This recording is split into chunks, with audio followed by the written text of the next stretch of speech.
DJ Ferris. The Chicago, nigga. It's the real one. Hit me. Only one is pulling shit the fuck up. Let's get sports talk.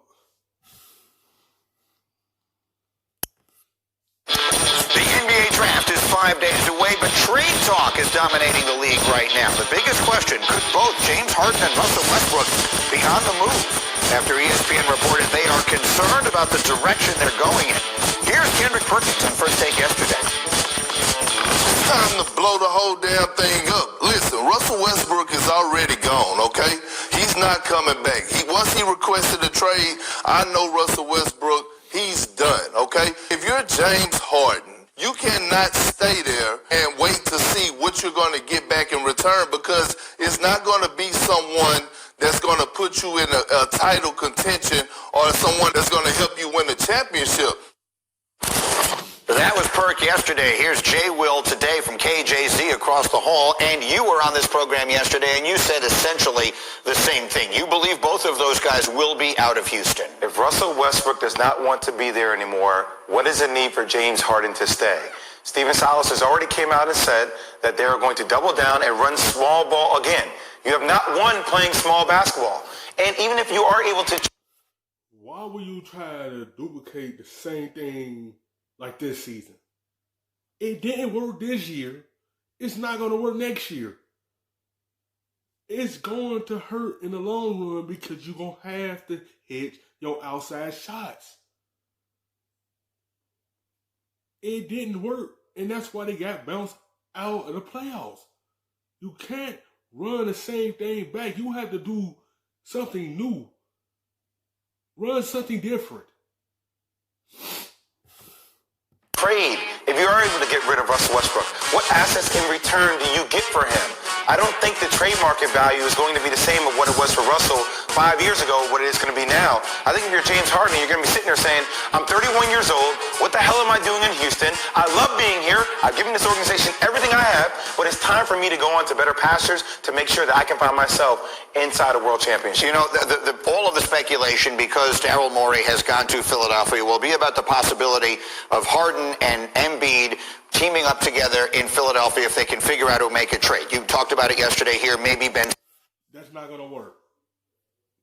What I just said in my last video with Russell Westbrook and James Harden, it's the same thing with Embiid.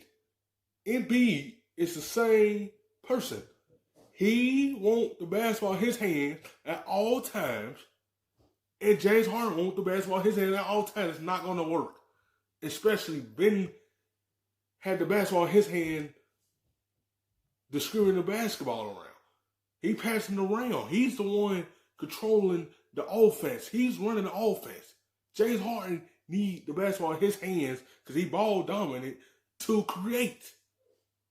And Embiid is not going to like that. And the basketball in James Harden's hands so much, he's going to want it in his hands so much. That's not going to work. You can't put the same players together because it's not going to work. Simmons. Again, we're just wildly speculating on what might happen. But I do think it's an interesting consideration. I asked Tim Legler about it on the radio yesterday. I'll ask it to you directly. If that's what winds up happening here and Harden winds up in Philadelphia, do they win the Eastern Conference next year? Yes, they would. The one caveat to that would probably stop that is I wonder if Tim Fertitta, the owner of the Houston Rockets, would actually allow Daryl Morey to leave the organization, to say he takes time off, to then go to Philadelphia, get hired. Tim Fertitta would have to be helping out the Philadelphia 76ers to do that. Now, what I did also hear yesterday, there's so many rumors and speculation around this, but I wouldn't discount the Brooklyn Nets for James Harden. The Brooklyn Nets have Spencer Dinwiddie. He's been sending subliminal messages. You know why he's been sending the messages?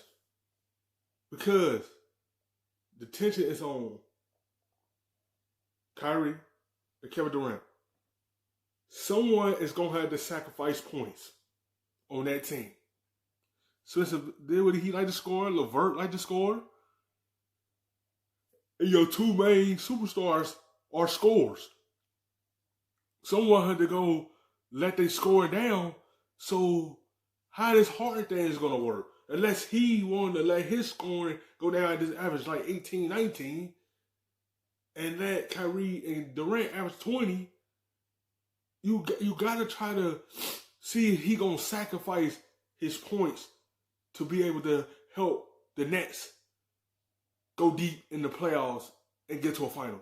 And he willing to sacrifice not the ball having being in his hands and he not putting up so many numbers. They might allow him plus a number of game here and there, but if he willing to sacrifice to take that next step to become a champion. About not wanting to be in Brooklyn. He's been out in LA for the last couple of months. They have Karis LeVert. They have a lot of assets. They want to try to get Joe Harris back, but they have a lot of moving parts. And Kevin Durant and James Harden and Kyrie Irving together in the same team, that could be an interesting play as well. Well, Durant and Harden obviously were together once upon a time in Oklahoma City and took that team to a finals, but that's a very long time ago, and both their careers have gone in very interesting directions since then. Do you think that's a good group? Okay, let's do the same thing.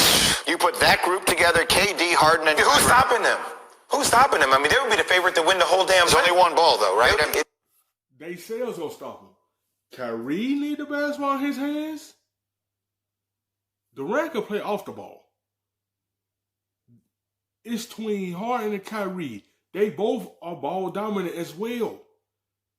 Is Kyrie willing to be a traditional point guard and distribute the basketball around and still score, but also still get other players involved? Because those two, he ball dominant too. They can stop their sales. What James Harden did also average 7.5, 8 assists a game.